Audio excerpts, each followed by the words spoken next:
One of my earliest memories with the word nugget has to come from playing this game. In Pokemon Red and Blue, on Route 24, just above Misty's gym, there is a bridge full to the brim with Pokemon trainers. This bridge is dubbed in the game as Nugget Bridge, and if you defeat all the trainers, you're rewarded with a gold nugget, which does sod all but can be sold for a good bit of cash. Also, the whole thing kind of turns out to be a ploy to try and get you to join Team Rocket, but that's by the by. Even as a kid, I always remember being so confused by the use of the word nugget here.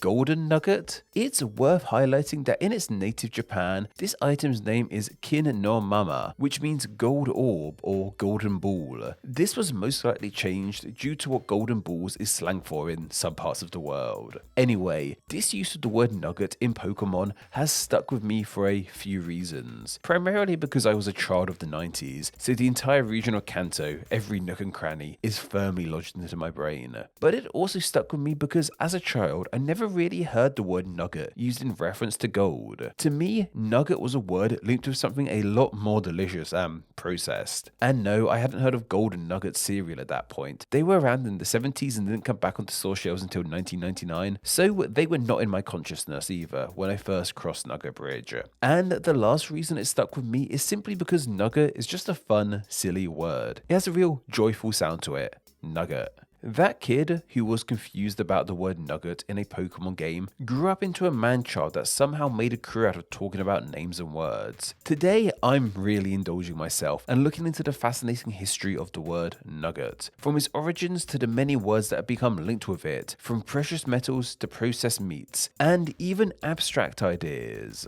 Though, where does the word nugget ultimately come from? Well, we aren't too sure. We think it might ultimately come from the term of nug, which was used in various dialects of southwest England. Nug was used in these dialects to mean a lump, or just any unshaped mass in general, really. We don't seem to know, however, where nug itself came from, or when it even came about. It was seemingly in strong enough use by the mid-19th century, however, as it was around this time that nug started to morph into nugget, to take on all different kinds of meanings. OED and their various definitions of the word nugget, as well as their recorded uses of the word, have been vital in the creation of this video. Their earliest definition of the word nugget doesn't actually relate to any kind of mineral, it would seem. It was instead a term used to refer to small, stocky creatures. And when I say creatures, I don't just mean farm animals or the like. It was used to refer to humans too. In fact, the OED's earliest recorded use of the word comes from 1825 and relates directly to a person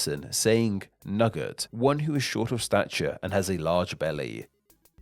It wouldn't be until 1952 when it would be used for an animal, with the OED having references of the word nugget among farmers signifies a small, compact beast. A runt. The use of nugget to refer to small, stocky humans and animals seems to have come about in Scottish, Irish and Australian English, which is far removed from its origins as nug in southwest English. It was actually in Australia where the word nugget started to take on its more modern meaning.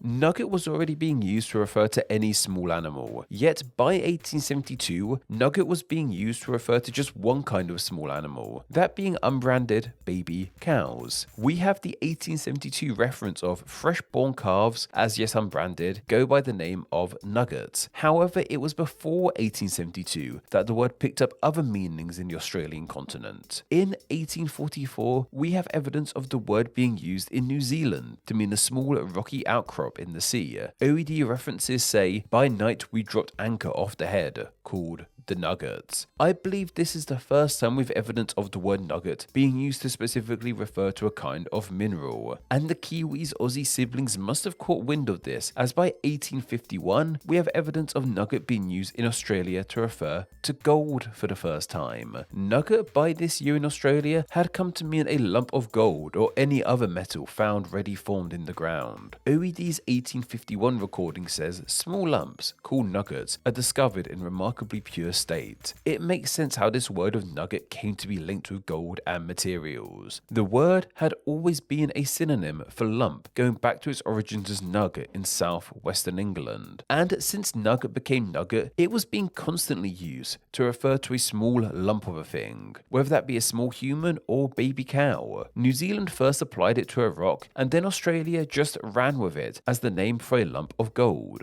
Before making this video, I had no idea that nugget in this sense was of Australian English origins, and it seems to be something Australia takes with pride. Since 1986, the Perth Mint has minted the Australian gold nugget golden coin, which can be used as legal tender. This is an ode to Australia's nugget history, and even has a kangaroo on the reverse side. Because of course it does.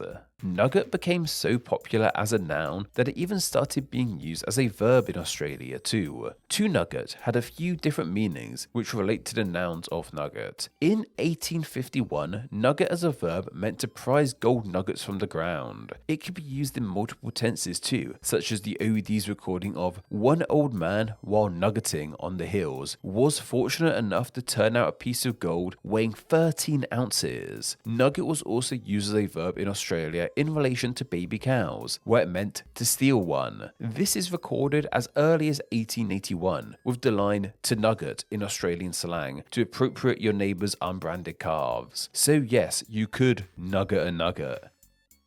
It was also being used in the wider English-speaking world in 1881 as a verb meaning to make something into a nugget. I guess this would mean making something smaller and more manageable. There's even evidence of one Mark Twain using it in this form, with the quote, "How's with you ought to be nuggeted. I mean the most telling remarks mustered together." Though a verb aside, its use as a noun meaning a lump of gold or any other material had become so popular it was even being used outside of Australia and in other parts of the English-speaking world. It was being used to refer to things beyond gold and minerals, however. Nugget was being used to refer to a smaller thing that had come from a larger thing. From 1853, we have the quote, "a nugget of sugar," and 1860 gave us cast iron found to crumble into harmless nuggets. Anything and everything could be referred to as a nugget. In fact, even non-tangible things could be called nuggets. Nugget started getting used along with abstract nouns in around the mid-19th century too. We still use nugget an awful lot this way to this day, with terms like a nugget of information, which are things I've somehow made a career out of, or a nugget of wisdom, or even a nugget of truth. It makes all the sense in the world why nugget would find itself being used in this capacity. Things like information, wisdom, and the truth are things we really value, in the same way we monetarily value a piece of gold. Basically, a nugget of wisdom is small and valuable from a metaphorical standpoint, and a nugget of gold is small and valuable from a monetary standpoint. The OED shows us quotes of people using nugget in an abstract way, with the 1853 line of, "She was delirious with joy as she clasped Brown in her arms and called him her nugget," and here and there a nugget of true poetry glitters among the clay. So by the 1850s, nugget was being used in two main ways in the English-speaking world, to refer to precious little chunks of something concrete like gold, or to refer to precious little chunks of something a tad more abstract like wisdom and truth. As the 20th century emerged, nuggets started to pick up a few more meanings too. In New Zealand, it became a term for shoe polish, especially black shoe polish. I couldn't figure out too much about this, but I think it was initially a brand of polish called Nugget that became so popular all black shoe polishes in New Zealand were being dubbed Nugget, regardless of brand. A kind of generic trademark situation going on here. We have Kiwi references to Nugget being used to refer to black shoe polish going as far back as 1901. And in the USA in the 1960s, Nugget became a slang term for a new recruit or inexperienced officer. This hasn't got much to do with lumps, but I enjoy it. Nautical slang is a whole thing unto itself. This is all well and good, but when the hell did the word get applied to bits of chicken? The chicken nugget as we know it today is a product of the 1950s, created in the USA by food science professor Robert C. Baker. An issue facing the food world at that time was the inability to freeze battered meats with the skin becoming detached. Baker created a special coating made from various ingredients like salt, vinegar, and milk powder, which allowed the battered skin to stick to the meat even after freezing. This paved the way for the modern chicken nugget to be produced across the USA. Initially, they were given the name Chicken Krispies, but that didn't stick around. They were given the name of chicken nuggets for a couple of reasons. First off, because they were a similar shape and even color to actual gold nuggets. We have a habit of naming things after other things that they look like. But the other reason they were dubbed nuggets is because that is exactly what they are. By the 1950s, nugget had cemented itself as the go-to word for a small lump of something that often came from a much larger thing, whether that be a mineral or something a tad more metaphorical. A chicken nugget is exactly that, a small lump of chicken that has come off the larger creature. It's literally a nugget of chicken, though it sounds a tad less appetizing when phrased like that. Thankfully, chicken nuggets as a concept were not copyrighted or trademarked or anything like that, meaning everyone and anyone is able to make them. Though one place in particular undoubtedly makes the most well-known of chicken nuggets, or McNuggets, I ought to say, which actually is a trademark term. McDonald's version of the chicken nugget, the chicken McNugget, only hit stores in 1981. They were developed to try and appeal to Americans who wish to eat more white meat, with the McDonald's chairman at the time wanting them to be a boneless chicken that could be eaten like fries. The final recipe for McDonald's McNuggets was created by chef Rene Arend before hitting the masses. They were so popular from the get-go, the McDonald's struggled to even find enough chickens to make them. Thankfully, by 1983,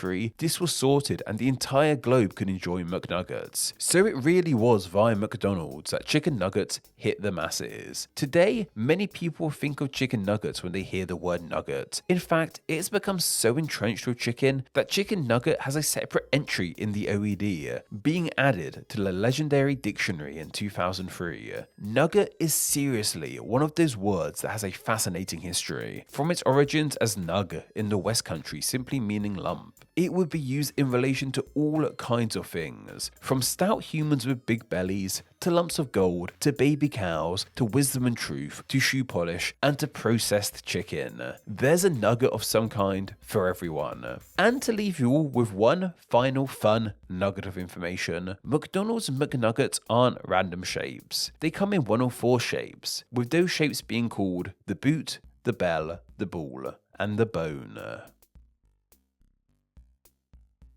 Name Explained depends on viewers like yourself supporting the channel financially on Patreon, so a huge thank you to everyone who does. Donating just $1 a month helps the channel amazingly and gets you bonuses including ad-free videos, exclusive content, the power to request ideas to be made into actual Name Explained videos, and your name at the end of the video with all these awesome people. Visit patreon.com/NameExplain or click the link down below to find out how you too can support the channel.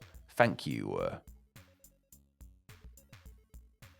Thanks for reaching the end of the video. Why not watch another and subscribe to keep up to date on all things Name Explain. You can find myself on Instagram where I'm NameExplainYT and join the Facebook group Friends of Name Explain to talk with myself and other name nerds. All that will be linked down below. Anyway, I hope you enjoyed this video and once again, thank you all so much.